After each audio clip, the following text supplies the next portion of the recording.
Hello guys, in today's video I'm going to show you how to create an 8cap account. So let's begin. First open your browser, okay, and look up 8cap. You just need to select the first option over here. I'm going to show you.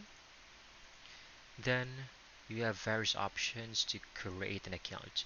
You can use your Facebook, Google account. These are the easiest way, or you can just sign in with or create an account with an email address. I will choose this, but if you're going to use this, I'll just provide you with a quick go through.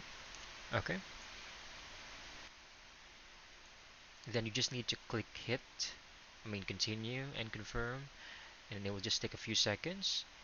You just need to enter all of the necessary information and phone number, select your correct region, okay, and create account. And that's all you need to do. It will just send you a confirmation to your email and also to your phone number to verify your account. Encode those, enter those codes, and you should now be good to go. Your account has now been confirmed. Now you are ready to use 8cap and ready to trade. I hope you found this video very helpful.